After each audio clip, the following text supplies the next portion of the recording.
Les essentiels du sport avec Thibaut Urios accompagné de Christophe Urios et on parle de vin de Château Pépus qui est effectivement un domaine que vous avez repris il y a combien de temps au juste Christophe ? On a acheté ça en avril 2020. Voilà, donc c'est tout récent, ça fait un peu plus de 2 ans et vous travaillez en famille je crois. Ouais c'est ça, on travaille en famille, j'ai mes frangins qui sont avec moi sur le domaine, j'ai mon épouse aussi qui est avec moi sur la partie plutôt administrative et financière.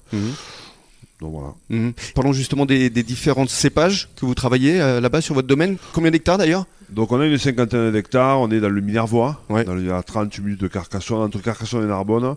En termes de cépages, on a vraiment les cépages de tradition de chez nous, à savoir le Carignan, le Syrah, le Grenache, on a un peu de Mourvèdre, ça c'est pour les rouges. Après sur les blancs, on a davantage de choix.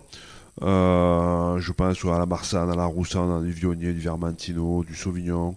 On a beaucoup de. Waouh, ça fait combien de cuvées ça ? Alors, la particularité que nous avons, c'est qu'on a pas mal de cuvées. Nous, on a 14 cuvées. C'est ça ce que j'allais vous dire, il y en a une bonne dizaine, ouais. Voilà, 14 cuvées. Il y en aura d'autres qui vont arriver. C'est ce qui me plaît. Alors, après, il faut pas multiplier les étiquettes pour multiplier les étiquettes, mais moi, ce que j'aime, c'est ce qui me passionne, en fait, quoi. C'est-à-dire créer des choses. Quoi. Ouais, qu'est-ce que tu dirais pour qualifier tes vins, justement Bon, d'abord, c'est les meilleurs vins du monde. Ça, c'est en toute. Minimum, en toute humilité. En toute humilité et simplicité, évidemment. Et bon, pour les qualifier, je dirais que c'est des vins qui sont à découvrir. Donc à découvrir peut-être ici bientôt à la Cave des Darons, peut-être lors d'une dégustation vendredi. On va peut-être en discuter hors antenne.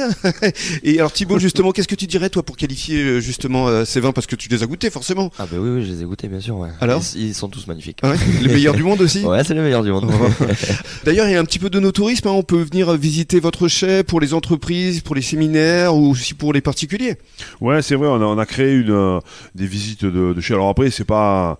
On n'est pas dans les grands châteaux bordelais, mais par contre il y a une authenticité réelle dans notre chez nous. Ouais. Donc voilà, donc effectivement on a aménagé toute la partie chai et accueil pour justement faire en sorte qu'on puisse accueillir des gens, des groupes pour faire des séminaires. On a lancé ça l'année dernière. Moi c'est ce que j'aime dans le vin.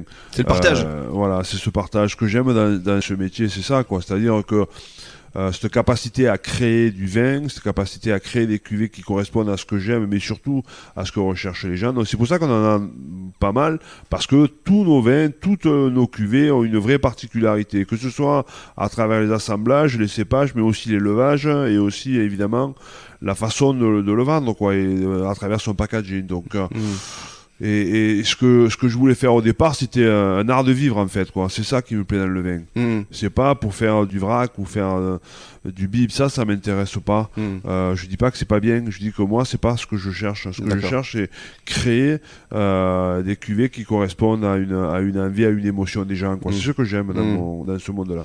Et comment vous envisagez l'avenir, le futur ? Vous souhaitez vous agrandir, avoir encore plus de cuvées Alors encore plus de cuvées on en aura, parce que je viens de planter 4 hectares et comme je fais rien comme les autres, j'ai fait 4 hectares avec 4 cépages différents, 4 couleurs et 4 cuvées. Donc. Ah génial. Et comme j'ai 4 enfants, chaque enfant aura sa cuvée.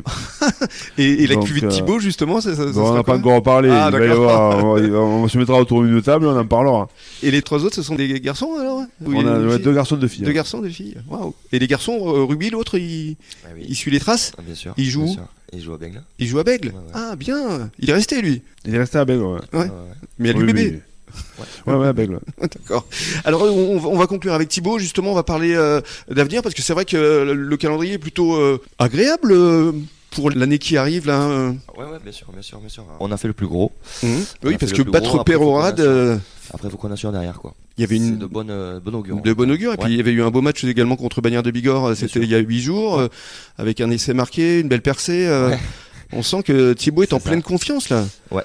Je suis en pleine confiance. Ils me font confiance, donc ça me plaît. Et ça se voit à travers le rugby.